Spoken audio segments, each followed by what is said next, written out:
Muy bien. Ahí tenemos entonces el paso número 2 en la que nos hemos quedado. Pasos de preestudio, el preestudio de la Biblia, que es sumamente importante para poder llevar a cabo una buena interpretación de la palabra de Dios.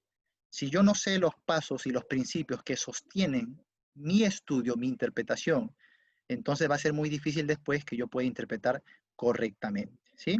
¿Se acuerdan? La resolución anterior habíamos marcado un ejemplo ahí de las 5 piedritas y esto nos decía que no tenemos que hacer interpretaciones privadas. Bueno, en esta resolución número 3 que se llama voy a usar las reglas que Dios me da para comprender su palabra, hemos visto en primer lugar que tenemos que tener una disposición al cambio.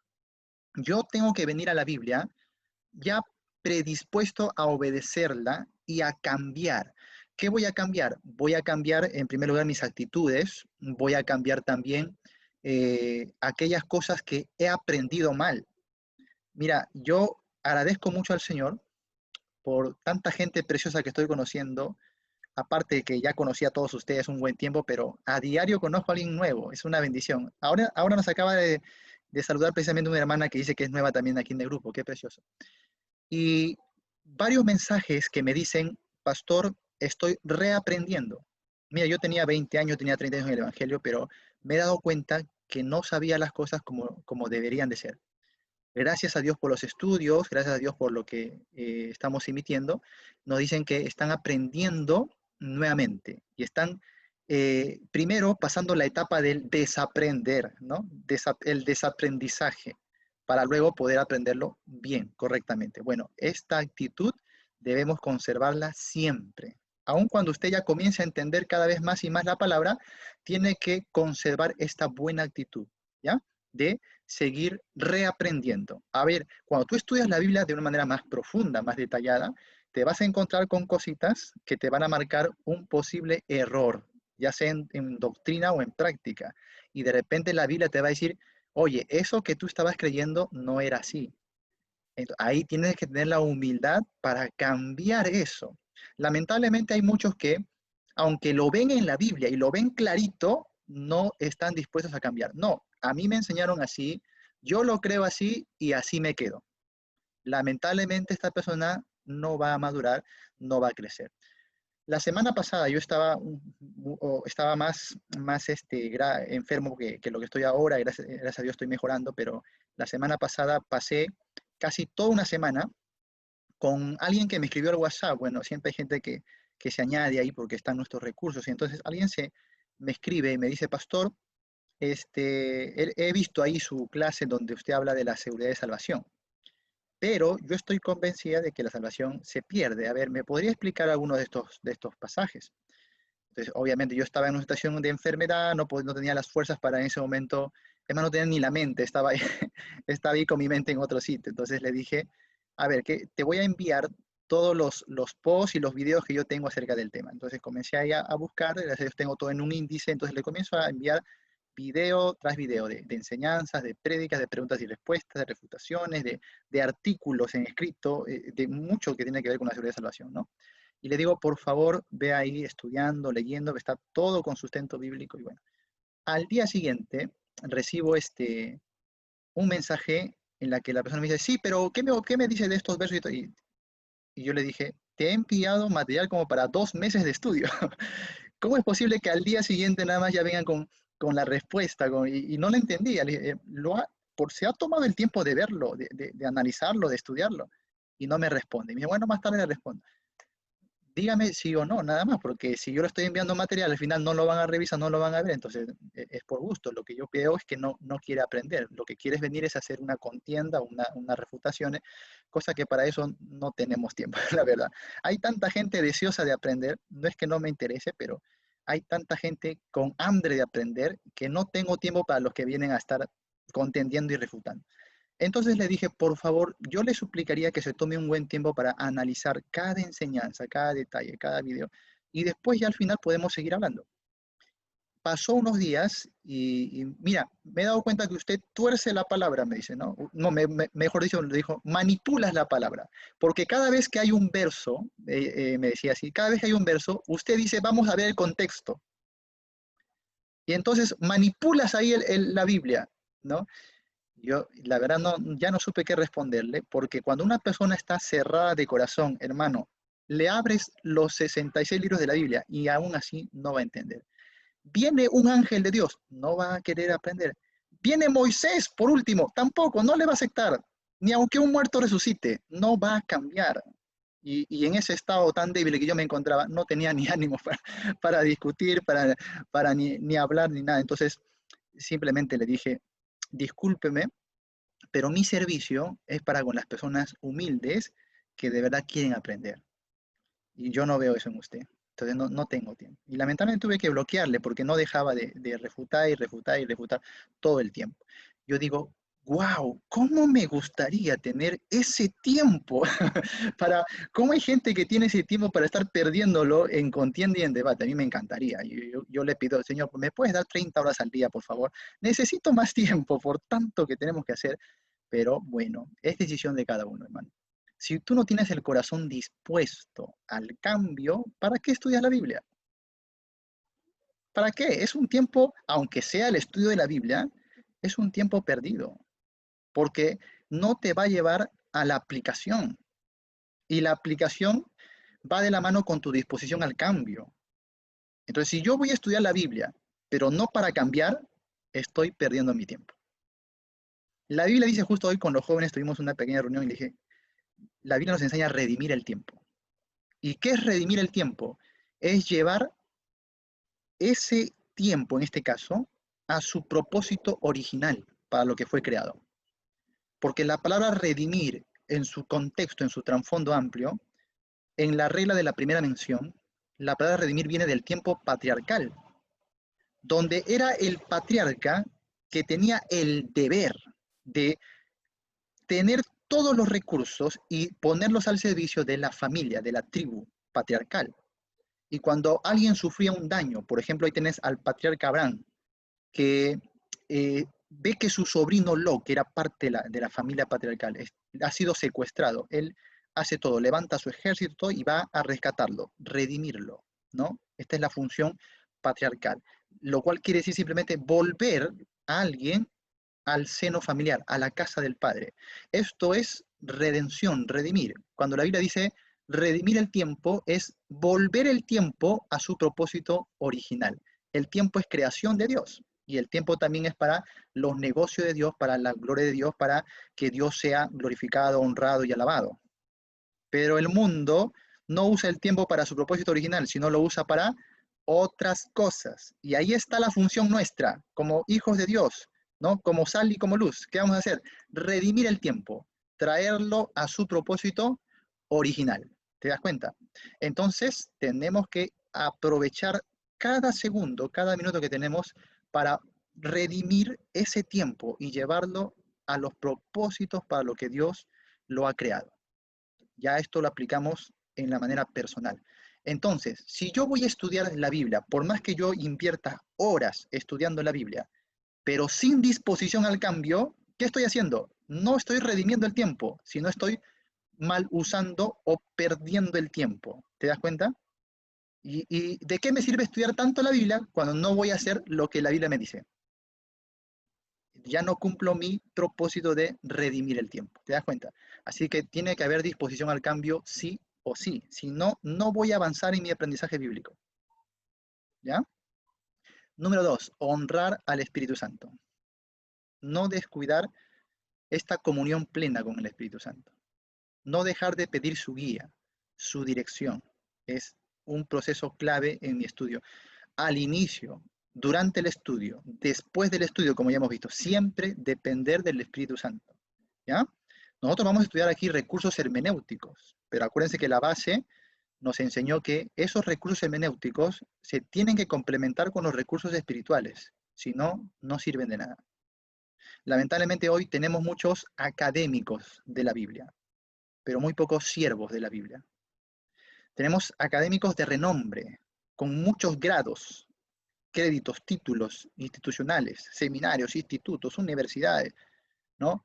Doctorados, maestrías, pero qué lejos del Señor de la Biblia, qué lejos del corazón de la Biblia. Y esto no podemos permitirnos en ninguna manera. ¿Hay que ir creciendo? Claro que sí. ¿Hay que ir llegando a la excelencia? Sí. ¿A la profundidad? Sí. Pero sin dejar nunca la dependencia del Espíritu Santo. ¿Sí? Esto es muy importante, que ya estamos repasando nada más. Y número 3, cuidado con las interpretaciones privadas. Y ahí sacamos el ejemplo de las 5 piedritas, ¿no? Y hay muchos ejemplos así en la Biblia, donde alguno ve ahí una piedra, ya le sacó un significado súper espiritual, ve una puerta, ve una lámpara, ve una trompeta, y por eso que cometemos grandes errores de interpretación, ¿no? Como alguien que me dijo ahí, pastor, pero ahí dice la final trompeta. Si es final, quiere decir que antes han habido otras trompetas. Así que tenemos las 7 trompetas del Apocalipsis. Y si es la séptima, la última, entonces Cristo viene después de la tribulación. Ay, mira, qué error doctrinal tremendo, porque le he sacado toda esa interpretación solamente a una palabrita, la palabrita final. La palabrita final, ¿no? Qué error, hermano. Tengamos mucho cuidado. La Biblia no es de interpretación privada. Acuérdense de la primera regla y después ya la vamos a estudiar a fondo. La primera regla de estudio bíblico es: cada palabra, versículo, capítulo y libro de la Biblia tiene que entenderse dentro de su propio contexto. No hagamos un desorden, ¿ya? Y no tomemos un verso de aquí, como hemos visto en la lección pasada, ¿no? Verso aquí, línea aquí, reglón acá, y armemos nuestra doctrina de porcioncitas de por aquí y por acá y nos creamos súper estudiosos. No, hermano. La Biblia hay que estudiarla libro por libro, capítulo por capítulo, en su contexto. No estemos mezclando las cosas, porque ahí hacemos interpretaciones privadas. Y ahí cometemos grandes errores de interpretación. Por ahí también alguno me sacó y me dijo en el canal de YouTube, me preguntaron, pastor, pero ahí cuando habla de la parábola de las 10 vírgenes y Mateo 24, Mateo 25, habla del esposo. Y cuando Jesús dice, el esposo hoy está con ustedes, pero luego les será quitado. Y si está el esposo y la iglesia es la esposa, entonces estamos viendo ahí un cuadro de la relación con Cristo y su iglesia que sucede después de la tribulación.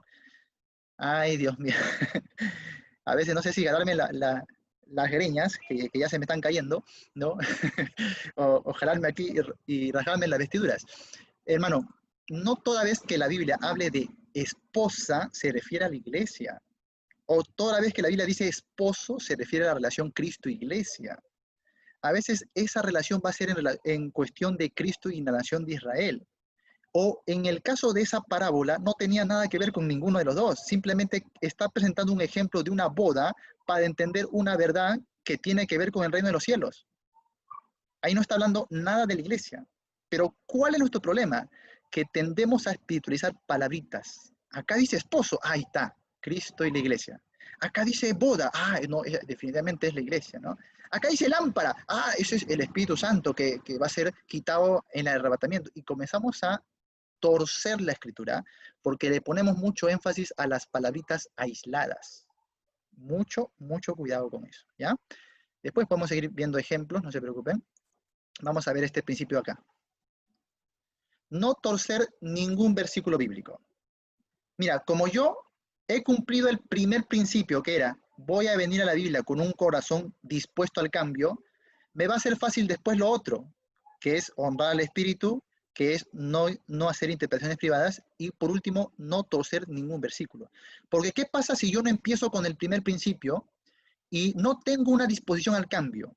Y yo quiero quedarme con lo que a mí me enseñaron, con lo que yo creo, con lo que a mí me gusta. Bueno, cuando la Biblia me diga algo que contradice lo que yo estoy creyendo, como no tengo el corazón dispuesto al cambio, ¿qué voy a hacer? Voy a torcer ese versículo.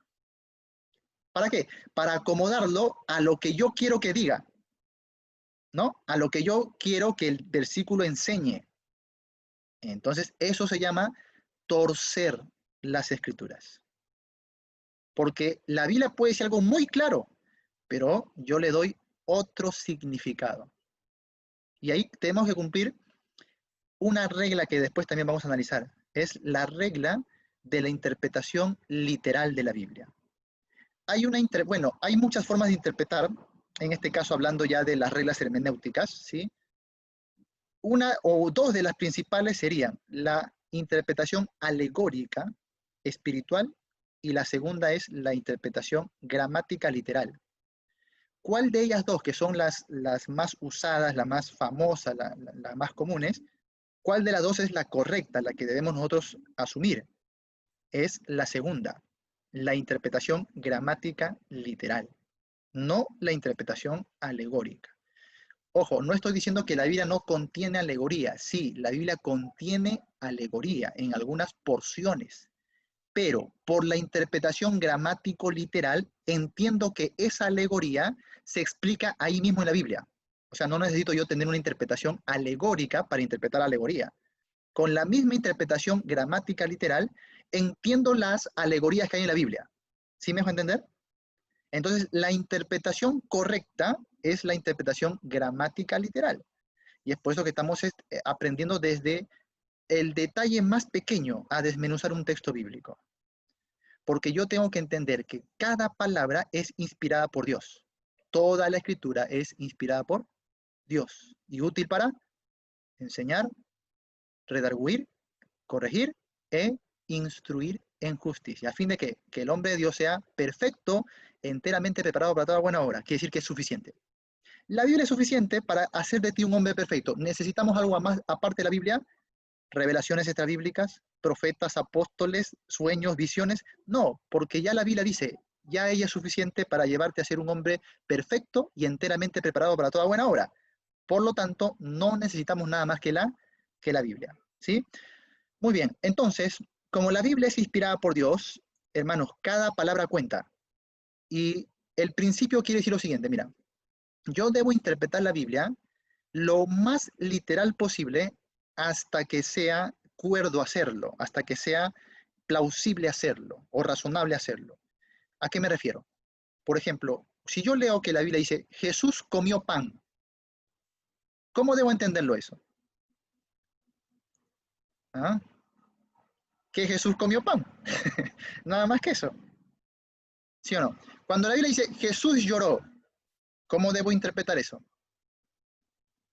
Que salieron lágrimas de sus ojos, muy bien, y que, por supuesto, hizo un llanto, que lloró, nada más que eso. ¿Ve?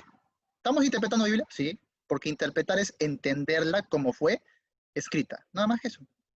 Si dice que Jesús salía de Jericó y se iba a tal ciudad, ¿qué debo entender? Solamente eso.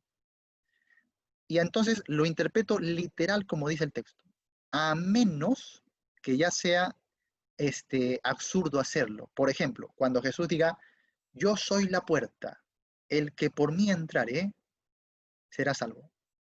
Ahí yo lo debo entender literal, ya no puedo. ¿Por qué? Porque si yo lo entiendo literal, ¿qué interpretación saco? Que Jesús es una puerta. O sea, una puerta física, pues, ¿no? Una puerta física. Ah, no, ahí sí ya no puedo entenderlo literalmente, porque ya saldría a lo absurdo, pues. Jesús no es una puerta. Así que ahí sí, claramente, por sentido común, tiene que haber un significado. ¿Sí o no? ¿Y cuál es el significado? No tienes que adivinarlo. Ahí está el problema. Que cuando nos encontramos con alguna de estas cositas, algunos comienzan a pensar. Y yo he hecho ejercicio, por eso que a veces yo tengo así clases como esta, y a los alumnos le hago leer un verso. A ver, léame este verso, hermanos. Ya, muy bien. Y le hago una pregunta que el mismo verso está respondiendo. O sea, la pregunta está ahí, en el mismo verso. Y cuando ellos me lo van a responder, ¿saben qué? Los veo así. Ah, sí. Y yo digo, no levantes tu mirada, bájala y lee el texto, porque el texto te está diciendo ahí la respuesta. Y a veces tengo que repetirles como 3 o 4 veces, porque a pesar de que les digo, lean el texto, siguen pensando, ¿qué significará? Este es el problema nuestro. No tienes por qué adivinar, porque el texto te da la respuesta. Y ahí Jesús dice, el que por mí entraré será salvo. Él te lo está explicando. ¿Te das cuenta? Cuando Jesús dice, yo soy el pan del cielo, o el pan que descendió del cielo, ¿deberíamos entenderlo literal? No, pues. Porque si lo entendemos literal, estaríamos diciendo que Jesús es un pan, ¿sí o no? Ojo que hay grandes sistemas religiosos que interpretan así. Por ejemplo, los católicos, que tienen la doctrina de la transustanciación. Y ellos creen literalmente que en el momento de la misa, en el momento del sacramento, el pan y el vino se convierten literalmente en el cuerpo de Cristo. Para ellos no es espiritual, para ellos literalmente se están comiendo a Cristo. Puesto que cuando Cristo dice, por ejemplo, el que comiere mi carne y bebiere mi sangre, wow, para los judíos esto fue muy duro. Entonces date cuenta que yo no puedo entender eso literalmente, porque estaríamos comiéndonos a Cristo, imagínate, wow, cuánto en la historia, ¿no? Esto ya es un absurdo, no lo puedo entender así. Cristo está hablando ahí espiritualmente, por supuesto. Pero ojo, entonces hay otros sistemas que interpretan esto literalmente. ¿Pero por qué? Porque quieren llevar ese pasaje a su dogma o a su tradición o a su doctrina. O sea, están torciendo el pasaje, el versículo. Entonces, si yo tengo un dogma que dice que yo me hago partícipe de la comunión con la iglesia a través de comer a Cristo y por eso y solamente a través de eso conservo mi salvación, entonces a mí me conviene ese pasaje que dice Cristo. Aunque Cristo está hablando en forma simbólica, yo lo interpreto literal a mi conveniencia para cimentar ¿qué? Mi dogma. ¿Qué gana con eso la Iglesia Católica? Que sus feligreses sean realmente feligreses, pues. Porque ¿qué pasa si el católico no comulga? No asegura su salvación. Así que tenemos ahí ¿cómo se dice esto? Una adhesión por imposición, por amedrentación. Si no vienes a comulgar, no recibes el cuerpo de Cristo. Y como no estás en el cuerpo de Cristo, estás fuera de la comunión de la iglesia. Y como estás fuera de la comunión de la iglesia, no vas a tener salvación. Ay, qué miedo. Tengo que ir a la misa. Y ahí está, llenecito el templo, ¿no? ¿Te das cuenta? Torcemos la escritura para usarla a nuestra conveniencia. Ahí ya no vamos por amor a Cristo y menos por amor a los demás. Ahí quiero asegurarme por miedo. Ya cumplo con eso y ya está. Luego sigo viviendo como me da la gana, porque ya comulgué. Por esto que ellos le tienen mucho miedo a esta palabrita que se llama excomulgar. ¿Qué es excomulgar? Es que se te va a prohibir la entrada al sacramento. Y entonces ya no puedes tomar de esa, lo que ellos llaman la Eucaristía, pues, ¿no? La comunión. Al no comer eso, ¿qué te está diciendo? Te estamos condenando al infierno. Ojo, date cuenta, mira hermano, ¿cuánto puede brotar de un solo verso torcido, sacado de su contexto o mal interpretado? Ahí tenemos otro ejemplo en pantalla. Ahí vamos a ver. Juan 3:16. ¿Cuántos conocen este versículo? Muchos. ¿Cuántos lo saben de memoria? Ahí está, todos. Aunque muchos lo leen mal o lo recitan mal, ¿no? Cuando dice todo aquel que en él crea. No, no, no, dice todo aquel que en él cree, ¿no? Y por ahí algunos se comen algunas palabritas y lo parafraseamos, pero bueno, al fin y al cabo es el verso, creo yo, más conocido de la Biblia. Que, hermanos, tienes que saberlo al pie de la letra. Con punto, con coma, con tilde, con decimal, con fracción, con todo. Por favor, ¿ya? Estudia así la Biblia. Muy bien. Ahora, vamos a ver aquí el tema de el mundo de los elegidos. No sé si has escuchado por ahí. A ver, Juan 3:16. El calvinismo, para los que no saben, es una teología que afirma que Dios no ama a todo el mundo y que Jesús no murió por todos, sino solo por sus elegidos. Esto enseña el calvinismo. Entonces, date cuenta que ahí la importancia de por qué estudiar primero Biblia antes que la teología, porque cuando uno va al sistema teológico, te meten todo tipo de filosofía a la mente y luego eso condiciona tu estudio bíblico. Por esto que los calvinistas están muy convencidos de que lo que enseñan es Biblia. Hoy vimos una publicación de un calvinista que decía, el calvinismo es el evangelio. Dios mío. Ay, Señor, ¿no? Ni Pablo se atrevería a decir cosas así.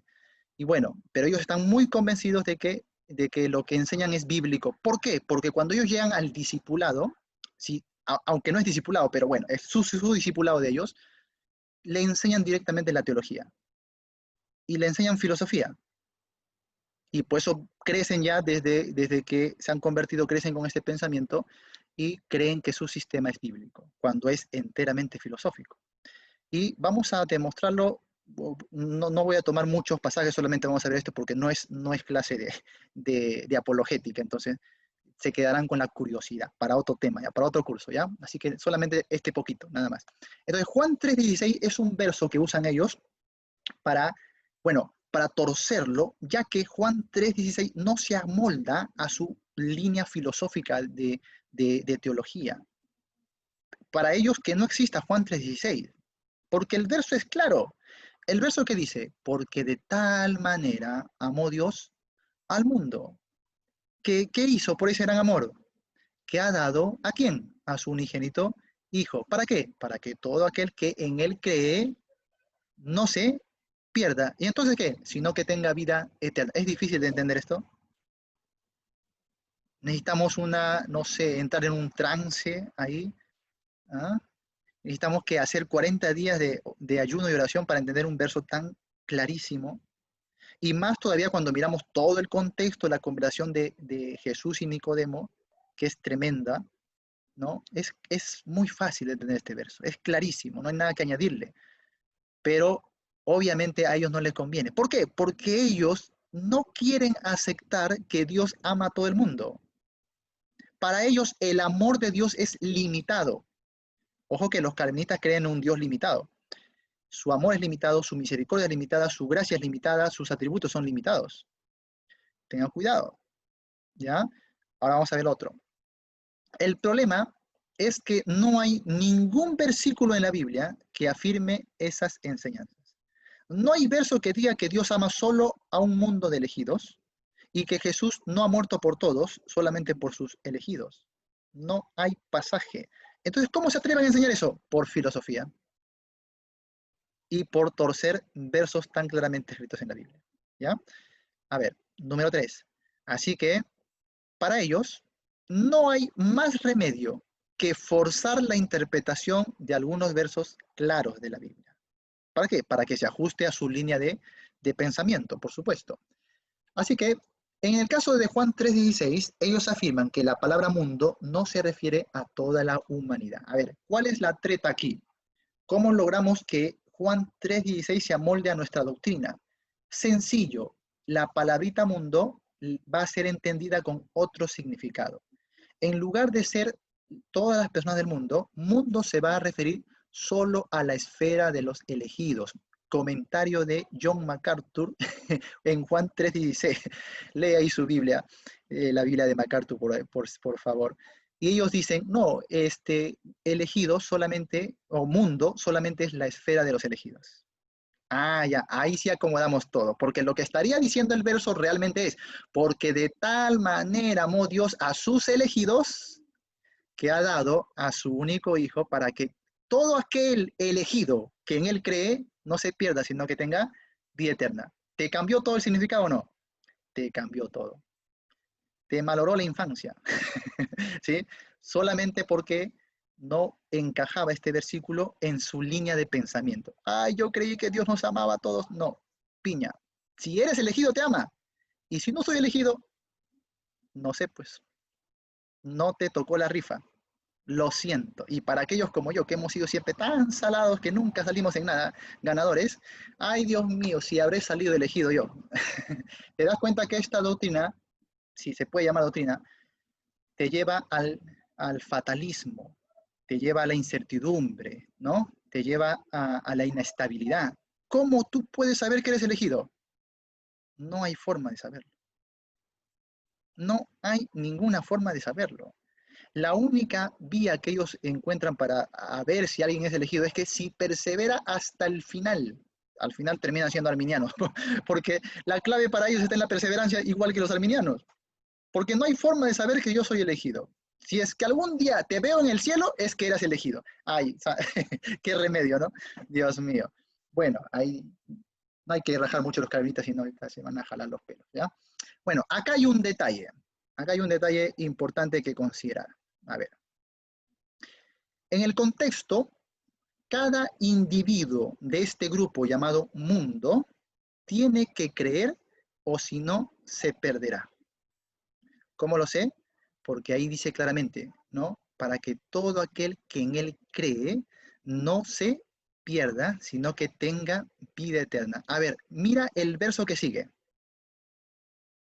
Por eso que apelamos siempre al contexto, ¿no? Y el contexto en sí mismo ya es bastante claro. Vamos a leer el verso nada más que sigue. ¿Lo tienes? Vamos a ver, Juan 3:17. Acá está. A ver, dice, porque no envió Dios a su Hijo al mundo para condenar al mundo, sino para que el mundo sea salvo por él. El que en él cree no es condenado, pero el que no cree ya ha sido condenado. ¿Por qué? Porque no ha creído en el nombre del unigénito Hijo de ¿quién? De Dios. Dentro de esa esfera de mundo, todavía hay la posibilidad de que algunos de ese grupo de llamado mundo no crea y se pierda. Así que no puede tratarse de elegidos. ¿Por qué? Porque si fuese elegidos, tendría que el verso aceptar la salvación de absolutamente todos. Sí o sí tendría que creer. No había posibilidad de que alguien sea incrédulo. Pero ¿qué dice a continuación? Vamos a ver ahí, verso 19. Y esta es la condenación, que la luz vino ¿a qué? Al mundo, ahí está. La luz vino al mundo y los hombres amaron más las tinieblas que la luz porque sus obras eran malas. Oye, si han sido elegidos, ¿cómo es posible que amen más la luz o amen más las tinieblas que la luz? Si fueran elegidos, tendrían que amar sí o sí la luz antes que las tinieblas y tendrían que sí o sí ser salvos. Mira cómo nos salva el uso del contexto.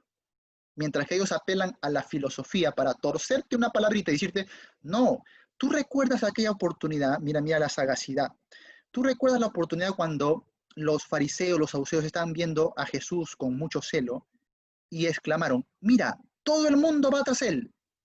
Ya. ¿Y qué te dicen ellos? Mira, ¿acaso cuando ellos dijeron todo el mundo se va tras él, se refería a todas las personas del mundo? ¿O solamente a un grupo de ahí de Palestina?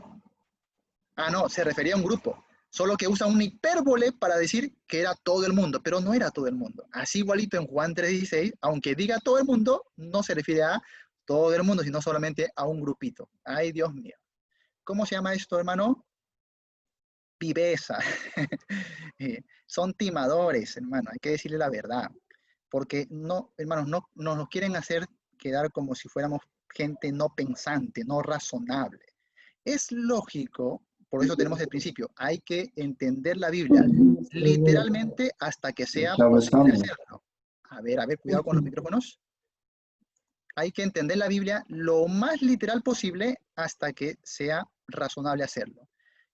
Cuando vemos la escena en que ellos dicen que el mundo se va tras Jesús, obviamente no vamos a entender que todas las personas del mundo se están yendo tras Jesús, porque ya sería un absurdo interpretar eso.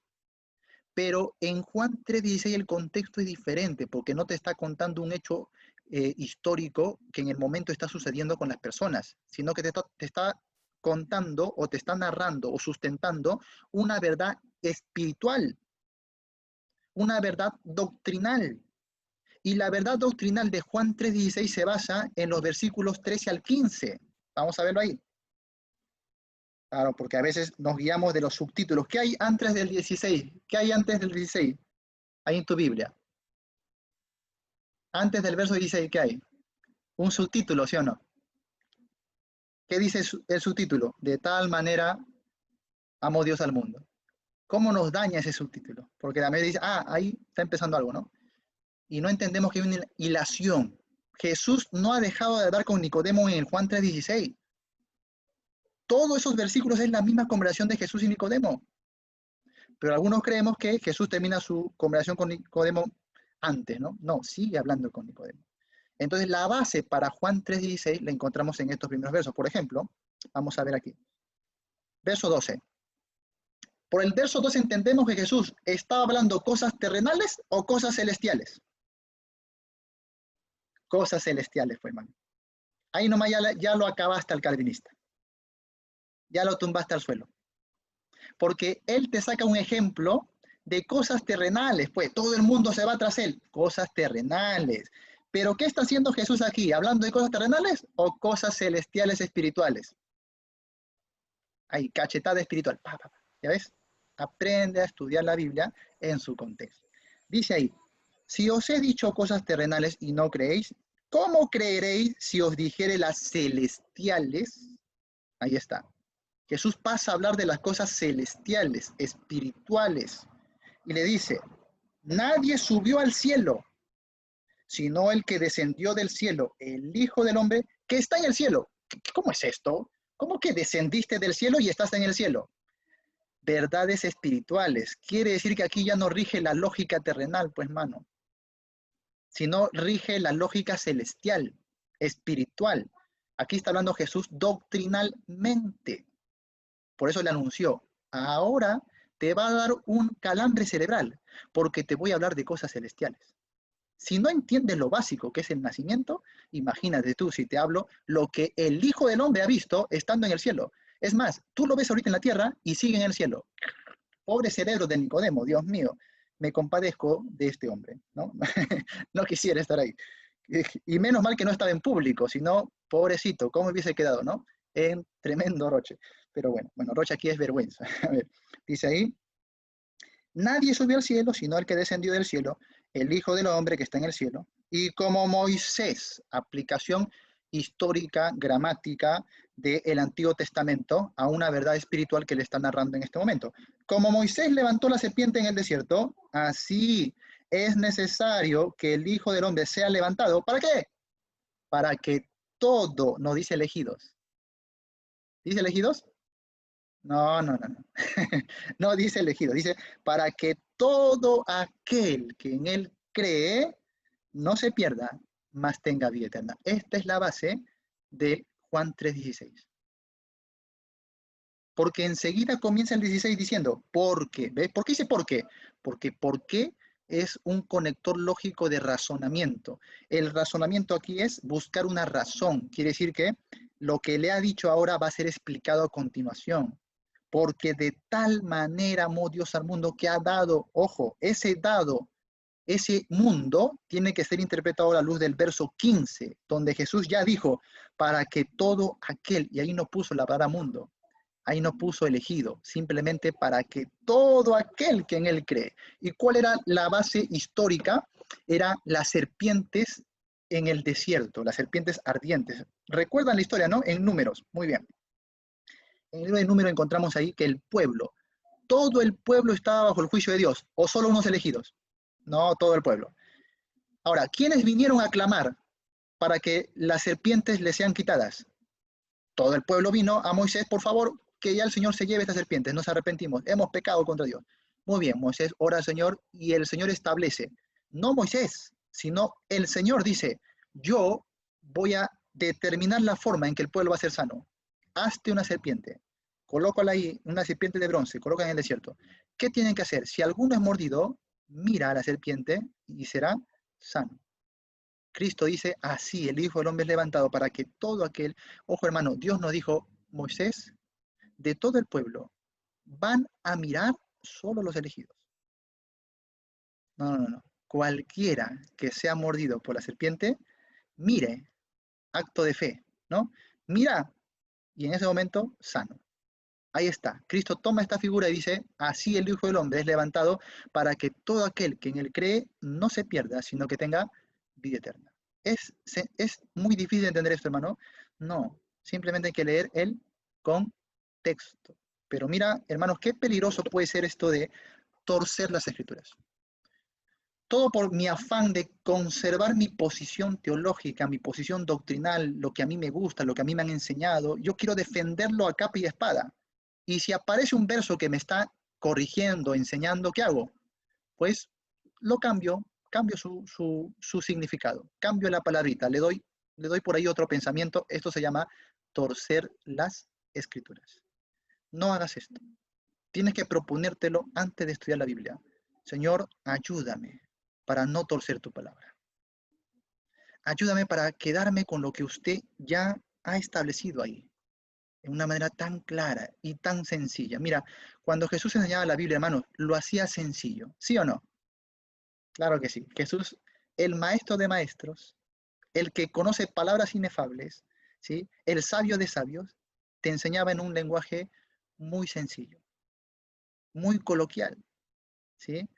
Y usaba ejemplos tan prácticos, tan naturales de tu entorno, ¿no? Para enseñar verdades espirituales. Jesús lo hace sencillo, pero hoy el hombre, ¿qué hace? Lo hace complicado, lo, lo, lo hace complejo.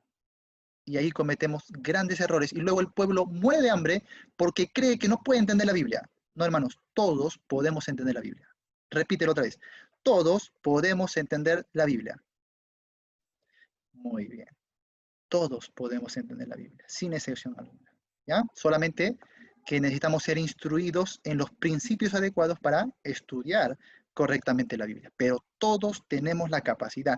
No me digas, como una hermanita me decía al principio de ese año cuando empezó el discipulado, pastor, no, porque yo soy burra, me decía, me decía así, ¿no? Mano, usted no es burra. No, sí. Ya otros tantos le habían dicho que era burra que ya se la había creído. Yo soy burra, nunca voy a entender, leo la Biblia, no entiendo nada, lo voto, lloro. Ay, hermano, si la vieras cuando ella comenzó a aprender la Biblia, no había quien le quite la Biblia. ¿Cómo estoy entendiendo? Lloraba con las páginas de la Biblia. Se quedaba horas leyendo la Escritura. Nadie puede decirme que no tiene la capacidad. Nadie me puede decir, pastor, no, que yo no soy inteligente, que yo no soy... No, hermano, usted tiene la mente de Cristo. Y usted tiene el Espíritu Santo. Usted tiene la capacidad de parte del Señor. No se menosprecie a sí mismo. Clama a Dios, pide sabiduría. Él te va a hacer entender cuántas verdades, mucha riqueza espiritual. Así que vea la Biblia con esta seguridad. Claro, con mucha humildad, pero con seguridad. Yo voy a aprender la Biblia. ¿Sí? Muy bien. Entonces ya tenemos este ejemplo. No estamos en clase de apologética, por eso que no seguimos, porque el tema es muy bueno, pero ahí nomás hay que dejarla por hoy, ¿ya? Muy bien. Después de esto, hay que dejar fuera las actitudes inmaduras.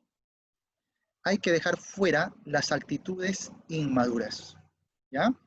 Esas actitudes de burla, de menosprecio, de altivez, de orgullo, ¿sí? De contienda, de algunos quieren estudiar la Biblia para estar debatiendo, para ganar los debates, ¿no? Se leen libros enteros, leen más libros que la misma Biblia para ganar los debates. No hagas esto, estas son malas actitudes, son actitudes de niños, actitudes inmaduras. Si pierdes un debate, piérdelo pues, hermano, porque tú no has sido llamado aquí a ser un sí campeador, ¿no?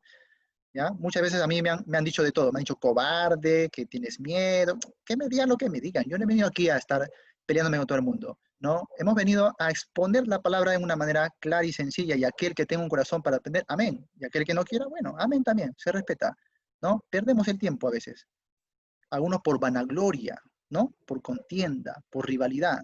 Fuera las actitudes inmaduras porque no te va a llevar a una buena comprensión de la Biblia, ¿sí? Muy importante esto. Luego, paciencia en la dificultad. ¿Cuántos están clamando por paciencia? ¿Cuántos tienen que orar con chapitas ahí en las rodillas? ¿Ah? ¿Cuántos tienen que orar ahí con pieritas? Señor, por favor, hazme paciente, dame paciencia, Señor. ¿Cuántos les falta la paciencia? Tenemos que desarrollar paciencia en nuestras vidas, sobre todo porque hay un proceso.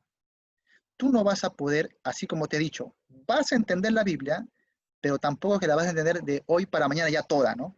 No, hay un proceso. Y aparte que Dios te va a ir revelando lo que tú necesitas. Dios te va a dar lo que necesitas para este momento. Ojo que a sus discípulos, cuando Jesús estuvo antes de sufrir su martirio, les dijo, mira, yo me despido de ustedes y tengo muchas cosas que decirles, pero ahora no las podéis sobrellevar, más la entenderán después. Y tú te das cuenta de que después de la resurrección de Cristo, vas a encontrar ahí varios términos en los evangelios, en el libro de Hechos, que decían, y entendieron ellos, y se acordaron ellos de la palabra, y se acordaron cuando Jesús les enseñó esto. ¿Te das cuenta? Comenzaron a entender cosas que en el momento no. Qué maravilloso va a ser, hermano, de que cuando tú estés estudiando la Biblia, te encuentres con un término, hay un pasaje que no entiendas, que te cause dolor de cabeza, pero al menos sabes el propósito del libro, el trasfondo, sabes el contexto, y te quedas ahí. A mí me ha pasado muchas veces. Pasa luego 2 meses, 3 meses, vuelves a leer el mismo verso o pasaje que no entendiste, y ahora es tan clarísimo ahí como una gota de agua, pero nítida, clarísima, ¿no? Y tú dices, ¿cómo no lo entendí antes? Pero está tan clarísimo. A mí me ha pasado muchas veces. A veces me ha pasado con un verso y he demorado en 3 años o 4 años en entenderlo, ¿no? Porque no lo entendía, lo repasaba, no lo entendía, de verdad, no lo entendía. Después de algunos años, así de un momento a otro, de pronto la verdad se abrió ante mis ojos. No les miento, abrí, estuve leyendo y, oye, acá dice esto, estaba aquí todo el tiempo. No es que se había ido, no es que, no es que estaba en otro lugar, estaba ahí todo el tiempo. Pero a veces Dios tiene su época, su tiempo, para que te explique a manera más a fondo ciertas cosas. Te va a dar lo que necesitas en el momento, ¿ya? Así que no desesperes, no tires la toalla, ¿sí? Algunos de todo lo que estamos enseñando en este curso me están entendiendo al 100%, otros al 90%, otros al 80%, otros al 50%, otros al 10%, hermano, ¿no?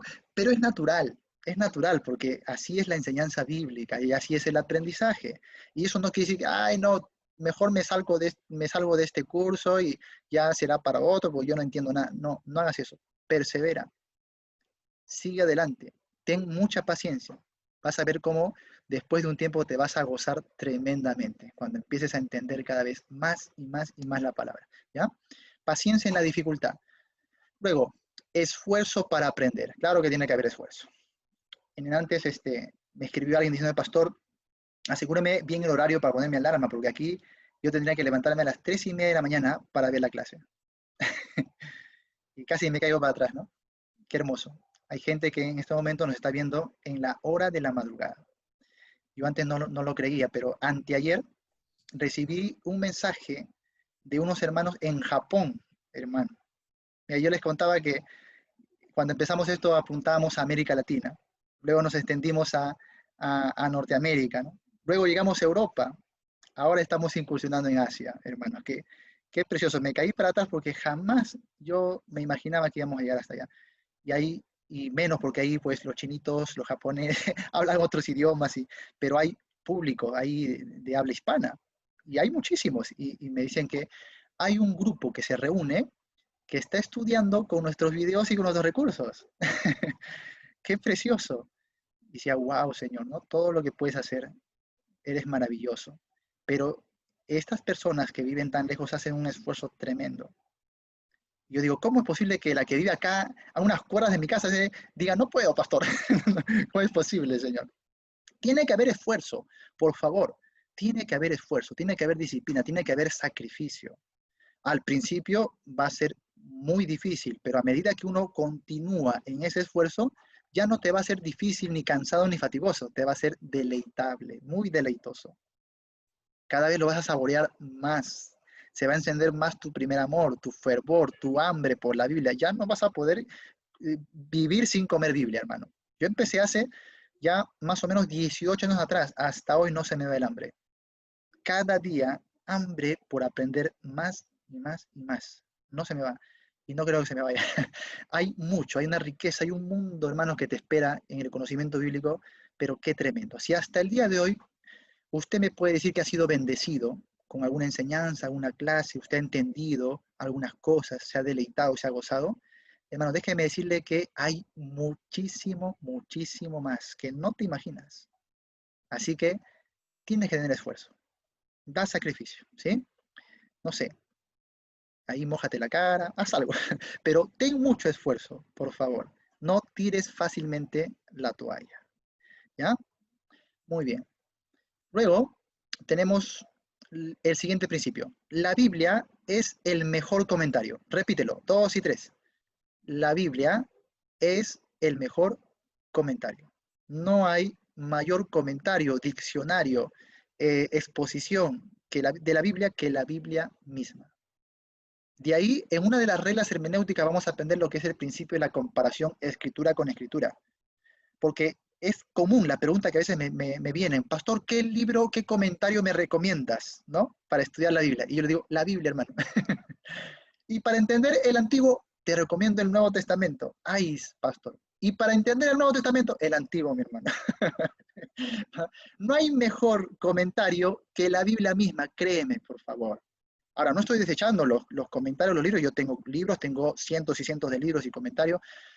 Son buenos, pero no para la etapa de aprendizaje y de estudio bíblico.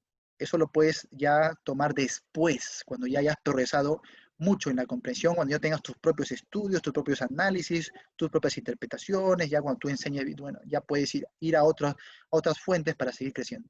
Por ahora no, por ahora te voy a pedir que no leas libros, estudios, comentarios, todo esto, no es bueno. Y si tienes discípulos, recomiéndale siempre eso. Es malo que un discípulo empiece ya con mi Biblia de MacArthur, con mi Biblia de Scofield, mi Biblia de estudio tal, mi diccionario esto, que...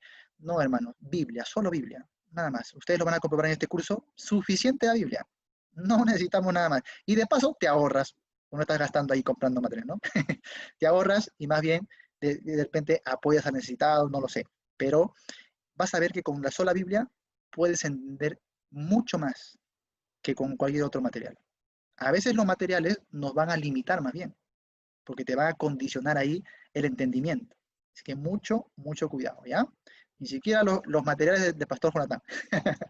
Aunque si te das cuenta, los materiales que nosotros damos no son tanto de recursos así, ¿no? De comentarios, son más bien recursos para que tú puedas estudiar por ti mismo la Biblia, ¿no? Te ayuda ahí a leer y estudiar. Bueno, esos materiales creo yo que son todavía aceptables, pero estamos hablando de un estudio, por ejemplo, de un libro bíblico. Céntrate solo en el libro bíblico y nada más que eso, ¿ya?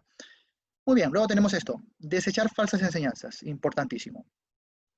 Haz una lista ahí de malas enseñanzas que circulan hoy en el medio y proponte no escucharlas.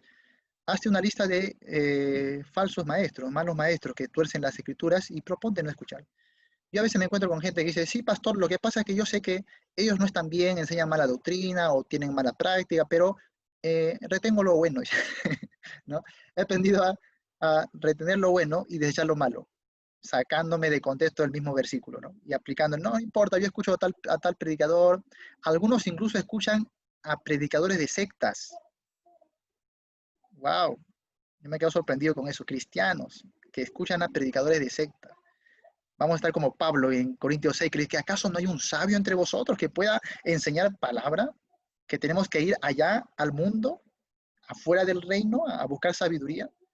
Yo escucho allá al predicador adventista, no importa, es una secta, pero me gustan sus enseñanzas y retengo lo bueno. Ay, Dios mío, qué equivocación. Te estás contaminando, hermano, contaminas el espíritu. Recuerda que esto no es un estudio secular cualquiera, es un estudio de la palabra de Dios, que es viva, es espiritual. Y no podemos estar dando ninguna ventana ahí a los ministros del diablo, porque eso dice la Biblia. No lo digo yo. ¿Dice que son ministros de Satanás o no? Sí. Y tú estás ahí como un discípulo de ellos, hermano, por más que lo estés viendo por YouTube.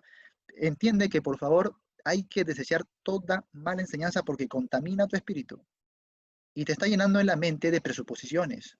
Y por ahí te puede llevar a la misma confusión y al error, sobre todo si eres principiante. Ten mucho cuidado. No es que de todo voy a escuchar, porque por ahí, como dice alguno, en la multitud de los consejeros está la sabiduría. Dios mío. Está bien que el proverbio diga eso, pero también el proverbio te dice, oye, cuidado, no me escuches a cualquiera. Ten cuidado. Sé sabio también para escuchar. Así que no saquemos de contexto ciertos versos para tratar de justificarnos el hecho de que nos guste ciertas cosas y la estamos ahí aceptando. Hay que desechar las falsas enseñanzas. Y por último, hay que usar, que es en el griego, es trazar, cortar rectamente. Cortar rectamente. Un solo desvío en el corte arruinaba toda la tela del curtidor. Entonces, este término se usa para decir que usa bien la palabra de verdad, que corta, la traza rectamente. Tienes que volverte un experto en trazar la escritura y no descanses hasta lograr este objetivo. Yo voy a ser un experto en la comprensión bíblica. Repítele esa frase. 2 y 3. Voy a ser un experto en la comprensión bíblica. No lo estamos diciendo por orgullo o vanagloria, sino por el principio. La Biblia dice, procura delante de Dios, presentarte a Él aprobado como obrero que no tiene de qué avergonzarse, que usa bien, o sea, hacerlo excelente, cortarlo rectamente. Voy a usar bien las escrituras, no las voy a torcer, no las voy a tergiversar, ¿sí? No la voy a estudiar superficialmente, ligeramente. Hay que estudiar la profundidad. Y vas a ver, hermano, cómo crece tu pasión por Dios, por su palabra, por su obra. ¿no? Cómo maduras, cómo crece tu primer amor. Va a ser mucho. Muy bien. Y bueno, para terminar, resolución número 4. Resolución número 4. Voy a ser enseñado continuamente por los siervos. Vamos a ir acá. Ahí está. Por los siervos de Dios, ¿ya? Voy a ser enseñado continuamente por los siervos de Dios. Muy bien. O sea, al mismo tiempo que voy desechando aquellas malas enseñanzas, voy teniendo hambre de la buena enseñanza. Eso está, por ejemplo, en Primera de Pedro 2. En Primera de Pedro 2, si te das cuenta, el apóstol no empieza con el verso 2, que nosotros solemos empezar siempre ahí, cuando él dice, desead como niño recién nacido la leche espiritual no adulterada, ¿no? Para que por ella crezcáis para salvación. No, empieza en el verso 1, su idea. Vamos a ver aquí. Primera de Pedro, capítulo 2. Ay, perdón, abrí el segunda de Pedro. Muy bien. Ahí está. Primera de Pedro, capítulo 2. Dice el verso 1. Desechando. Ahora no dice habiendo desechado, sino dice desechando. Esto quiere decir que es una dinámica. Yo voy cada día desechando, desechando, desechando. Desechando toda malicia. Todo, ahí está, mira, engaño. ¿eh? Yo debo vivir desechando el engaño, no solo adquiriendo la verdad. Y claramente, justamente a veces no entendemos bien la verdad porque todavía no estamos desechando continuamente el engaño. Todavía conservamos ciertas mentiras ahí, todavía conservamos ciertas cosas. Algunos me dicen, pastor, yo estoy aquí, me gusta su enseñanza en cuanto a esta parte, aunque la otra no la comparto, me dicen, no, la otra no estoy de acuerdo, solamente vengo por esta parte. O sea, conservas todavía ciertas cosas para ti, aunque esto sí te ha gustado, no se puede, hermano. Cuando Jesús pedía venir en pos de él para ser su discípulo, ¿qué decía antes de venir? Deja, niégate, ¿no? Toma tu cruz, o sea, muere.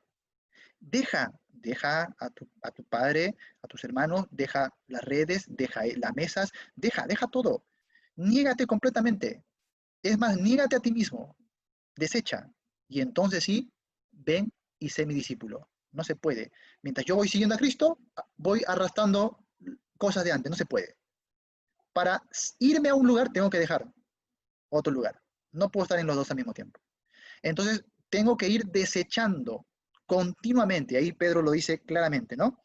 Desechando toda malicia, todo engaño, hipocresía, envidias, todo lo que hemos hablado, ¿no? Y todas las detracciones, o sea, maldades, ¿no? Actos malos. Ahora sí dice, mira, date cuenta que está entre coma, ¿no? Todas las detracciones, coma, desead como niños recién nacidos. Ya te dio la clave. ¿Sabes por qué a veces no funciona esto? Porque tú lo lees a partir del verso 2. Mira cómo nos hace daño cuando no tomamos en cuenta que los versos no son inspirados. Y el verso 2 dice, desead, y como a veces, pero yo no deseo, ¿por qué no tengo hambre? Porque tienes que enlazarlo con el verso 1. Es una sola hilación. Y el verso 1 nos dice que no deseamos porque no estamos desechando. Si no vivimos desechando, no vamos a desear. ¿Entienden? Es un complemento. El verso 2 depende de la base del verso 1. Y ojo que en el capítulo 1, o sea, si seguimos ahí la hilación, capítulo 1, los versos anteriores, que es la misma hilación, nos va a decir lo siguiente. A ver, vamos al último, es verso 25. Verso 24 dice, toda carne es como hierba, toda la gloria del hombre como flor de la hierba se seca y la flor se cae, mas la palabra del Señor permanece para siempre. ¿Está hablando en el contexto de la palabra de Dios o no? Claro que sí. Y ya tú sabes que ahí Pedro no divide capítulo 2 y abre otro tema. Pedro escribe una carta en corrido. Quiere decir que el 1.25 también es una unidad de pensamiento con el capítulo 2, verso 1. Así que la palabra del Señor permanece para siempre. Y esta es la palabra que por el Evangelio os ha sido ¿qué? Anunciada. Ahí está hablando de la palabra. Que la palabra que hemos recibido, la palabra en el Evangelio que habla de Cristo. Entonces dice, ahora sí, desechando pues toda malicia, desead como niños recién nacidos. ¿Ves? ¿Está hablando en el contexto de la palabra? Claro que sí, pero no vas a poder tener hambre de la palabra si no vives desechando primero. Ahora, una vez que sí he desechado, ahora sí, voy a tener deseo, y cuando tengo deseo, Dios va a satisfacer ese deseo, esa hambre por la palabra. Dios no va a dejar a sus hijos como mendigos. Esto de no he visto a justo que mendigue pan, en el sentido espiritual se refiere a la palabra de Dios. Dios no va a dejar con hambre a sus hijos que anhelan, que tienen hambre y sed de justicia, que tienen hambre de la palabra de Dios. ¿No es así? No lo va a dejar con hambre, le va a enseñar mucho. Pero si no hay deseo, Dios no te va a dar. Pero si no desechamos, no va a haber deseo. ¿Te das cuenta? Todo un complemento. Entonces, ¿qué hacemos aquí? Resolución. Voy a ser enseñado continuamente por los siervos de Dios, entendiendo lo que primero tengo que desechar. Ahora sí, con todo el deseo, voy a ser enseñado por los siervos de Dios. Siervos, por supuesto, verdaderos. Bueno, a ver, vamos a cumplir estos principios. Principio número 1. Voy a congregar fielmente en mi iglesia local. Bueno, ahora estamos en la iglesia virtual, no importa. Voy a congregar fielmente en mi iglesia virtual. ¿Ya? Si no tienes dónde congregar, ahí te invitamos. Miércoles, domingo, estamos haciendo iglesia virtual. ¿Ya? Bueno, cultos virtuales. Voy a congregar fielmente en mi iglesia, ¿no? ¿Por qué? Porque ahí voy a ir a crecer en el conocimiento de la palabra, en la comunión, en la disciplina, en todo esto. No solamente voy a recibir, también voy a ir a bendecir, a dar, ¿no? Muy bien. Entonces voy a congregar fielmente. Otro, voy a asumir un discipulado personal. Gloria a Dios por lo que ya lo han empezado y tengo que seguir hasta acabarlo. No puedo dejarlo a medias, si no, no vas a ver lo que Cristo se ha propuesto en tu vida. Tienes que continuar adelante. Voy a asumir un discipulado personal. Luego, voy a investigar fuentes de maestros bíblicos. ¿Ya? Voy a investigar fuentes de maestros bíblicos. No de otro tipo de maestros, sino maestros que sean bíblicos. Y como les dije ya en la primera etapa, entre todas las fuentes buenas que tenemos, hay que seleccionar las que nos lleven al estudio bíblico. No vamos a agarrar esto que nos expliquen verdades o doctrinas, mucho menos teología, teología sistemática, comentarios bíblicos, Biblias comentadas, esto no, sino los recursos que me guíen a mí a estudiar la Biblia.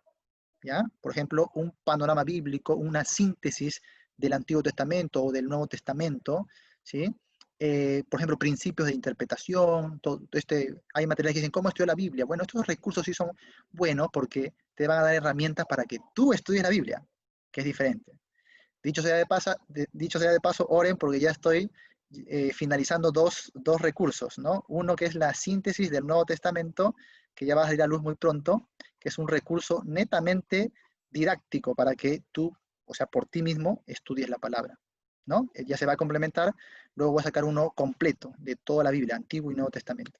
Luego, el segundo recurso que ya está llegando a su parte final es Primera de Juan, ¿ya? Que esto que nos ha costado muchísimo hacer por varias cosas que ya les contaré, pero no solamente voy a darlo en forma de recurso, o sea, un libro de venta, sino que vamos a dar muchos recursos más. Por ejemplo, voy a hacer un grupo privado con una carpeta en la nube de carácter privada también, para todos los que se añadan a este curso y adquieran el material, y van a tener el ebook en colores completamente ya completo, la carta, la epístola de Juan muy detallada, y también va de aparte la separata de estudio, una separata en blanco y negro con algún diseño por ahí para estudio en grupo, estudio personal, como uno quiera.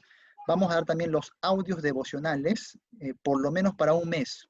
No estoy calculando más o menos cuánto va a salir, pero por lo menos para un mes, audios que tú puedes pasar por WhatsApp, para grupos pequeños, para que uno, mientras va estudiando el ebook, también puedes ir escuchando la explicación que voy a dar grabada en audio. Vamos a tener también videos pregrabados de capacitación en donde tú puedes pulirte para la enseñanza, no solo para la interpretación de la carta, sino para la enseñanza y para la predicación expositiva, ¿no? Esto lo vamos a dar por el grupo en forma privada a todos los que se añadan a este recurso.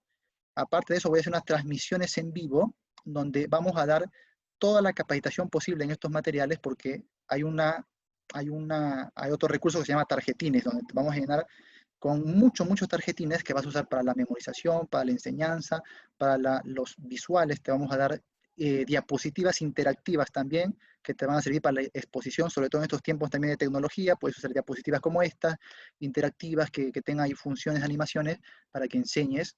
Y bueno, hay muchas cositas más que vamos a implementar, todo un paquete completo muy bonito, que el Señor nos ha permitido ya estar elaborando todos estos meses. Por eso que nos hemos demorado mucho. Yo sé que antes de la cuarentena lanzamos esto y muchos lo pagaron por adelantado, a mitad de precio, porque esa era la promoción. Pues si tú lo pagas a mitad de precio por adelantado, ya te llevas el 50%, ¿no? Eh, y justo llegó la cuarentena, se malogró mi computadora, pasaron muchas cosas y bueno, nos hicieron muy lento el proceso, pero ahí hemos estado avanzando, ¿no? Gracias a Dios ya estamos llegando a una parte final, entonces pronto va a ir a la luz este material que hemos llamado la victoria de la luz. Entonces va a tener recursos más para todo un mes, ¿sí? Completamente integral, ¿no? Devocionales, bosquejos expositivos, predicaciones, capacitación, todo en un solo material que de verdad va a enriquecer mucho. Entonces, date cuenta que ya tú eres de repente un discípulo y con estos recursos no solamente aprendes el libro bíblico, sino que aprendes las herramientas para ya enseñarlo. ¿Por qué hago esto? Porque en mi experiencia personal, yo he aprendido que cuando uno enseña, aprende el triple de lo que simplemente uno aprende cuando está estudiando. Cuando tú enseñas, aprendes mucho más. De ahí que mi pasión por la enseñanza no se radica en que me vean enseñando, que me conozcan. Mi pasión de la enseñanza es que cuanto más yo enseño, más conozco a mi Señor y más aprendo. Créanme, yo aprendí más en las calles, enseñando en los parques, tocando puertas, en reuniones especiales. Yo aprendí más enseñando Biblia que simplemente aprendiendo en un salón.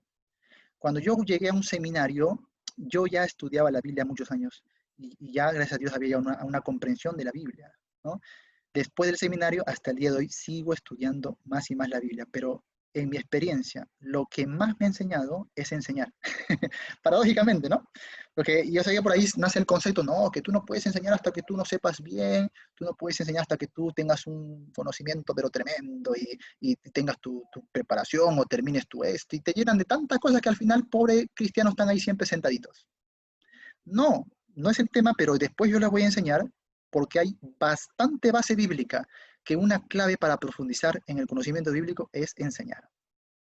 Si tú no enseñas, es como si solo comieras y almacenas todo en tu estómago y te indigestas, hermano. ¿Cuántos creyentes andan por la vida indigestados ahí, empachados, ¿no? Y por eso tienen tanta apatía espiritual, tanto malestar espiritual, tanto desgano, no lo ves en el fervor que deben estar, no lo ves cumpliendo la gran comisión que tienen que cumplir, no lo ves brillando en el ministerio como tienen que brillar, porque no están enseñando. Y algunos se autolimitan, no, es que eso no es para mí, ¿no? Es que la enseñanza no es para mí. Bueno, no sabes de lo que te pierdes. Yo no quiero que hagamos este ministerio solamente para ser discípulos. Queremos discipuladores, queremos maestros, queremos predicadores, ¿sí? Queremos gente que lleve adelante la gran comisión de Cristo. Y por esto es que ponemos a la mano todos estos recursos. Porque tú vas a comenzar a aprender cómo enseñando. Al mismo tiempo, ya lo vas a volver a la práctica. Y créeme que vas a aprender mucho más de lo que viene en el material. Bueno, esa es la finalidad, ¿ya? Así que, hermanos, les pido que oren, que Dios nos dé la fuerza, la sabiduría, que nos brinde los recursos que necesitamos para poder llevar a cabo todo esto que, gracias a Dios, está quedando muy bonito, ¿ya? Muy bien, a ver, para terminar, vamos a repasar este verso, Esdras 7:10. El tercer paso que ya lo vamos a ver después, si Dios lo permite, es anticipa tu obediencia, ¿no? Aquí hemos visto las tres primeras partes, preparando el corazón, inquirir la ley de Jehová y luego cumplirla, ¿no? Esta es la parte que nos tocaría analizar. Hasta aquí hemos visto preparar el corazón y inquirir la ley de Jehová. En preparar el corazón era voy a venir dispuesto a prepararme, ¿no? El preestudio de la Biblia, de las lecciones espirituales. En la segunda, que era inquirir la ley de Jehová, era voy a estudiar el texto excelentemente. Ahora vamos a pasar a lo siguiente, que es cumplirla. ¿Cómo hago para aplicar la Biblia a mi propia vida antes de por ahí estar impactando otras vidas? Bueno, eso lo vamos a ver después. Mientras tanto, repasemos este verso, hermanos. Todos a la cuenta de 3, ¿ya? 1, 2 y 3. Porque Esdras había preparado su corazón para inquirir la ley de Jehová y para cumplirla y para enseñarla o enseñar en Israel sus estatutos y decretos. Ahí se me pasó por estar presionando acá. Ya, ahí. Otra vez, 2 y 3. Porque Esdras había preparado su corazón para inquirir la ley de Jehová y para cumplirla y para enseñar en Israel sus estatutos y decretos. Mira que la última parte, que sería el paso 4, ahí dice, y para enseñar. ¿Ve? Ahí se hace el complemento ya perfecto. Y ahí es donde fallan precisamente la mayoría de pastores y maestros en las iglesias, porque se quedan en la parte de hacer discípulos, seguidores, oidores, pero no les capacitan para enseñar, no les capacitan para interpretar, para hacer sus propios materiales, no despiertan su ánimo para que ellos elaboren sus propios recursos, preparen su propio alimento y cómo pueden transmitir estas verdades a otras personas. Y ahí nos limitamos mucho y la iglesia sufre, está estancada ahí en un templo encerrada años y no cumple la gran comisión en tiempo real. Tenemos que quitarnos ese chip y hacer de cada creyente lo que Dios diseñó, hacerlo un sacerdote en el reino de Cristo. Dios te llamó a ser un sacerdote que es un ministrador de su palabra al mundo.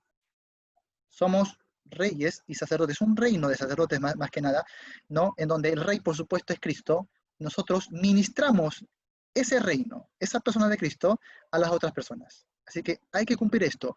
Pero como dijo Pablo, ¿no? ¿Cómo van a predicar si no hay quien ni los envíe? ¿Mm? Ese enviar significa mucho. Yo no es simplemente ya ve, no, tengo que capacitarle, tengo que formarle, ¿no? Tengo que darle todas las herramientas y enseñarle a ser un fiel ministro de Jesucristo. Así que, hermanos, te ruego que memorices, por favor, este verso. ¿Alguien lo sabe de memoria? ¿Ya? A ver, alguien que se atreva ahí a decirlo, a confesarlo públicamente. A ver, ¿quién lo dice de memoria?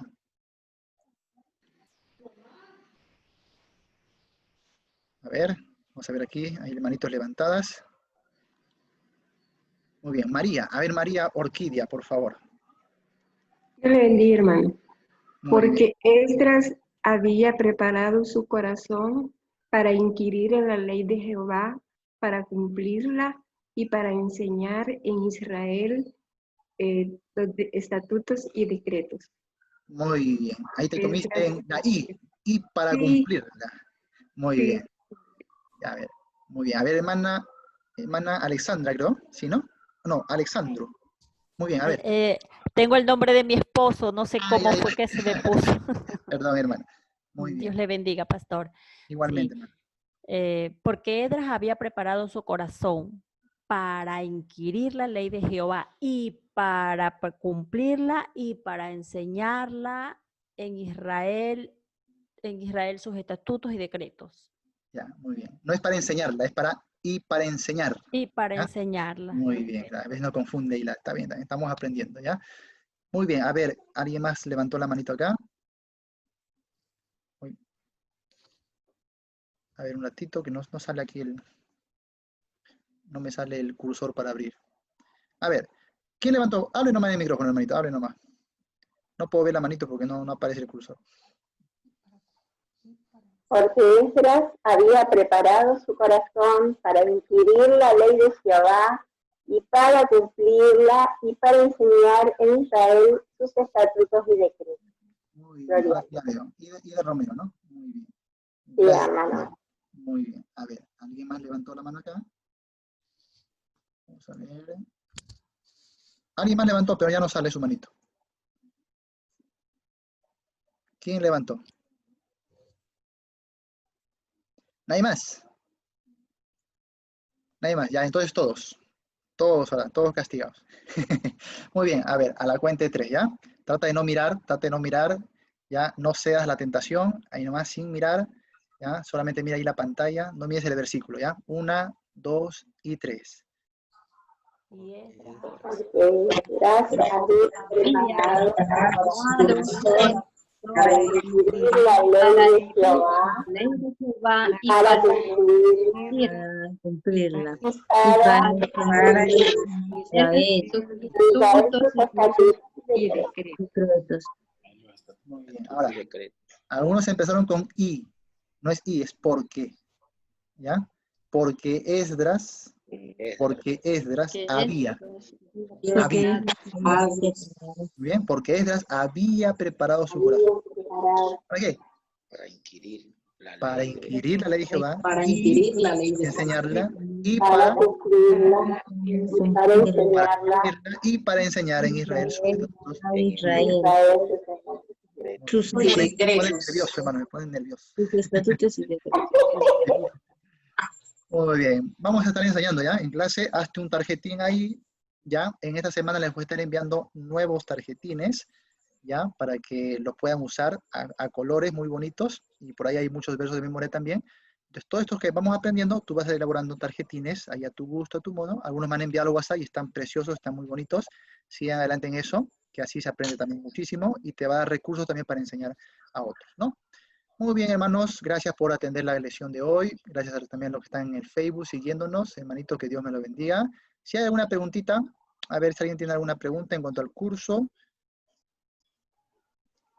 En cuanto al curso, en cuanto al tema, siéntase libre de hacerlo, ¿sí? Ahí está, en el Facebook también están dando su verso de memoria, ¿ves? Ahí está muy bien. No copien y peguen, hermano, ¿eh? Tienen que escribirlo ahí de memoria. Muy bien. A ver, están levantando acá la manito. Vamos a ver. Aurelio, Elizabeth. Amén. Porque Esdras había preparado su corazón para inquirir la ley de Jehová y para cumplirla y para enseñar en Israel sus estatutos y decretos. Ahí está, muy bien. Casi perfecto, 99.9%. Muy bien. A ver, Luis Zapata. Para enseñar a Israel. Pastor, paz y gracia, buenas noches. Muy bien. Tengo una preguntita sobre el curso. Sí. Dígame, hermano. Bueno, lo que pasa es que llegó un ingreso para el Classroom sobre un área de inquirir de Filemón. ¿Ese es diferente a la primera o son iguales? ¿Cuál realizamos? ¿O qué? Estoy confundido. Muy bien, sí, es diferente. Lo que hemos hecho es separar, porque en la primera fue el módulo de introducción que se llamaba Bienvenido a la carrera de la fe. Como ese tiene una certificación aparte y tiene una calificación aparte, entonces lo hemos separado y eso que ya se elaboró se ha dejado ahí, en esta misma plataforma que está todavía disponible y que ahí va a quedar. Entonces hemos abierto una nueva. La nueva es propiamente ya de este segundo módulo, que es sobre inquirir, que es el mensaje a Filemón. ¿Ya? Que estamos en la parte de la base, escudriñando algunos principios, y luego ya vamos a ir a la parte ya más de la interpretación de Filemón. ¿Ya? Entonces, ahorita tienen que estar en el segundo, en el nuevo que se ha creado. Entonces no realizo ningún taller del primero, sino que ya me baso en el segundo, en inquirir. No. ¿Es correcto? Mira, si usted quiere, yo creo que el primer paso, ya entendí, ya entendí. Quiero el certificado primero, realizo el primero y puedo realizar los dos, ¿cierto? Sí, puede realizar los dos, no hay problema. Y si usted realiza el primero que está ahí, también recibe su certificación, no hay problema, porque ahí están las clases grabadas, todo. ¿Ya? Entendido. Muy bien. Me alegra verlo tan aliviadito. Dios le bendice, hermano. Muchas gracias. Está muy bien. Que me alimente, me dice mi hijita. Muy bien. A ver, Pastor, disculpe, yo tenía una preguntita sobre lo que habíamos estudiado y es porque me viene un poco de confusión en lo que ya precedentemente nos habían enseñado a nosotros. Eso sobre los de los vasos de honra y vasos de deshonra, o sea, prácticamente de los elegidos, ¿no? O sea, como que uno era elegido porque uno era escogido para vaso de honra y otro éramos elegidos para vaso de deshonra. Y utilizaban hasta un versículo que hay que dice que hay muchos vasos de y o sea, no sé si me puede dar un clarimento ahí. Ya, bueno, vamos a tratar de hacer algo brevísimo, ¿no? Pero si los demás no se me molestan, no hay problema, ¿no? El detalle con esto es que el verso no está diciendo para nada que Dios hace vasos para esto y para esto. Si te das cuenta, lo que Pablo está haciendo es formulación de preguntas. Y son Ujú. preguntas de carácter retórico. El Pablo está usando Amén. unos recursos ahí para convencer a su audiencia de una verdad que lo va a explicar él mismo hasta el final del capítulo 9. ¿Cuál es el error? Que yo, sí, mijito, después voy a comer, ya, mi amor. Entonces, ¿cuál es el problema? Que yo voy al verso y lo interpreto por sí solo. Acá el verso habla de vasos de honra, vasos de deshonra. Entonces, Dios debe haber hecho algunos vasos así y lo aplican a la lección particular. Bueno, este es el error. Porque el autor, que es Pablo, en este capítulo 9, él te va a dar la interpretación correcta de lo que está diciendo. Y nadie más que él puede responder. Si se da cuenta, no dice Dios ha hecho, sino dice no tiene potestad el alfarero para hacer un vaso para esto y para esto y aquello. Está preguntando. ¿Y para qué está preguntando? Para llevarlos al razonamiento, ¿no? Y en ese razonamiento él les va a dar el detalle que quería explicarles. ¿Cuál era el detalle? Lo dice al final del capítulo 9, que Dios ha determinado que los que son de la fe sean para su gloria y su servicio. Israel no lo fue, ¿por qué? Porque corría tras una obra de justicia a través de la ley. Pero los gentiles, que no eran el pueblo de Dios, han alcanzado la justicia. ¿Por qué? Por la fe. Esto es lo que Pablo quiere enseñar. O sea, según la hilación del contexto, según el trasfondo, el judío creía que solamente ellos eran aptos, eran dignos del llamamiento celestial. Y que como eran el pueblo elegido, ya ellos por descendencia o por ascendencia, ya ellos tenían las puertas entradas, no digo las puertas abiertas, ¿no? Y que ya ellos eran el pueblo elegido de Dios y ya pues eran salvos y tenían todas las bendiciones. Bueno, Pablo le va a decir, no, corrijan ese pensamiento porque Dios ha querido hacer también de los gentiles un pueblo. Por esto que si tú terminas de leer esta hilación, hermana, del capítulo, cuando Pablo está preguntando, haciendo estas preguntas del barro, los barros, comienza a decir, y cita la escritura cuando dice, ¿acaso él no dijo, llamaré pueblo mío al que no era mi pueblo? Y a la no amada, amada, ya, entonces Dios ha querido hacer de ambos pueblos su pueblo. ¿Cómo? ¿Cuál es la clave? No la ascendencia, no la sangre hebrea, ¿sí? No la línea de descendencia del antiguo pacto, sino la fe. La fe es el ingrediente por medio de la cual Dios establece, hermanos, su pueblo. No lo que estaban creyendo los judíos, que se establecía por línea de descendencia, por sangre, por linaje. Bueno, esto es lo que Pablo está en todo el capítulo 9 enseñando o refutando el pensamiento judío, por lo cual ellos tenían mucho celo de los gentiles. Ahora, para que lo complementes muy bien esto, tienes que estudiar capítulo 9, capítulo 10 y capítulo 11 juntos. Amén. No el capítulo 9 por sí solo, porque Pablo va a terminar su hilación hasta el capítulo 11, donde ahí le va a decir, sí, les provocó a celos con un pueblo que no era su pueblo, pero a través del ministerio y a través de la entrada de este pueblo que es gentil, va a volver a tener misericordia de ellos. De manera que, dice ahí mismo el escritor, Dios encerró todo bajo desobediencia, ¿para qué? Para tener misericordia de todos. ¿Qué elección vemos ahí? O sea, el propósito final del Señor era tener misericordia de todos. O sea, para ambos pueblos, para el judío como para el gentil. ¿Y cómo manifiesta Dios esa misericordia? A través de la fe. La fe. Por esto que en el centro de esta disertación, que es el capítulo 10, en el verso 17, dice, pero la fe viene por el oír y el oír por la palabra de Dios. Pero ¿acaso ellos no tuvieron la palabra de Dios? No, si por el extremo del mundo salió sus palabras, solo que todo el tiempo extendí mis manos a un pueblo terco y contradictor, de manera que se condenan o se endurecen porque Dios nos eligió o porque ellos desecharon la palabra de Dios. Porque desecharon la palabra de Dios. Pero ahí mismo dice, pero si invocaren el nombre del Señor, serán salvos. Ahora, ¿cómo van a invocar si no hay quien les predique? Por si acaso, aunque nosotros hoy eso lo aplicamos para las naciones, lo que está haciendo Pablo ahí es hablar de Israel. Cuando Pablo dice, ¿cómo ellos invocarán si no hay quien les predique? Se refiere primariamente a Israel.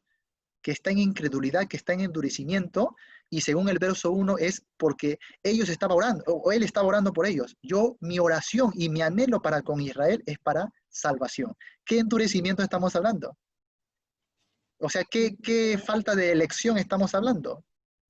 Porque si ellos no han sido elegidos, ¿por qué Pablo está orando tanto por su salvación?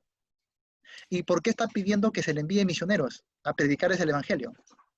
Si no son elegidos, entonces hagan lo que hagan, no van a ser salvos.